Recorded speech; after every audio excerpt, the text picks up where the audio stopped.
Pourquoi Dieu aime une personne qui croit à sa parole? Parce que lorsque tu crois à la parole de Dieu, tu deviens agréable à Dieu. Pourquoi tu deviens agréable à Dieu? Parce que tu es maintenant la même nature que Dieu.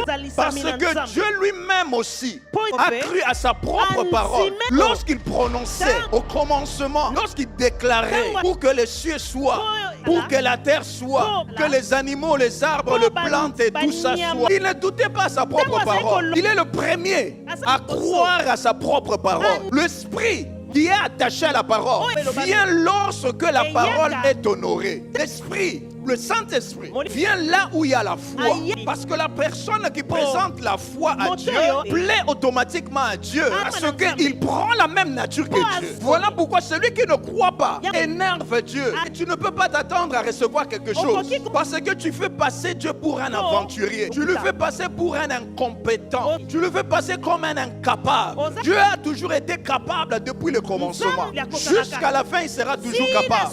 Alors ce n'est pas ta situation. Ce n'est pas ton problème qui va changer ce Dieu-là. Et il ne te mentira pas si toi tu as cru à cette parole. Dieu est venu visiter Abraham à un moment que lui-même, il ne pensait même pas à la nature. Dieu avait mis en lui. Et lui a dit que tu es le père de multitudes. Comment il pouvait voir cette multitude? Mais il a cru à cette parole. Même après que les années passaient, même après que les choses devenaient difficiles, même lorsque les choses devenaient compliquées, Abraham a maintenu sa foi, sa confiance à cette parole et à celui qui a déclaré cette parole. Qui est celui qui a déclaré une parole dans ta vie? Qui est celui qui a dit une chose dans ta vie? C'est un menteur ou bien c'est quelqu'un à qui tu crois?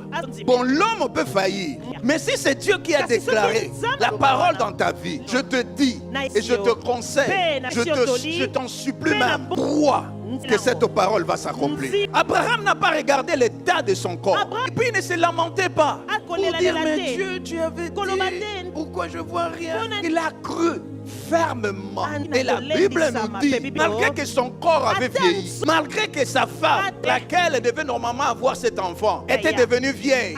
Abraham avait 100 ans et Sarah est dans le 80. Mais tu peux dire à une femme qui a 80 ans qu'elle va encore voir d'enfants, elle risque même de s'énerver. Tu es en train de te moquer de moi, quoi. Parce que tu crois, parce que j'ai pas eu d'enfant. Pourquoi tu viens? Tu viens te moquer de moi? À cet âge de 80, je vais encore avoir d'enfants. Celui qui avait reçu la parole ne faisait pas cas de l'état de sa femme, ne faisait pas cas de l'état de son propre corps. Il l'a cru et c'était tout. C'était pas son problème.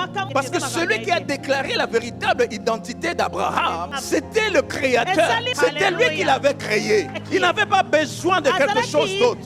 Les circonstances peuvent devenir difficiles. Même la personne qui est à côté de toi peut tomber malade. Et cette personne peut même mourir. Et que l'Éternel t'avait promis que tu vas avoir d'enfants. Et ce mari la meurt.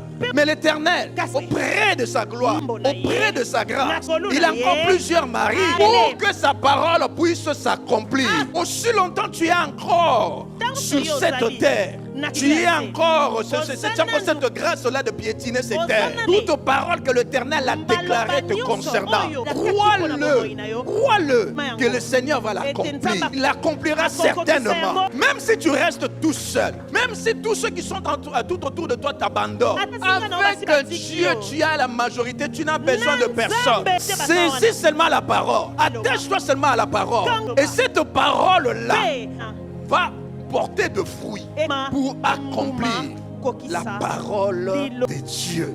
Abraham a cru. C'est cette parole, lorsque je l'ai lue, qu'il est écrit que contre toute espérance, Abraham a cru. Le monde change vite.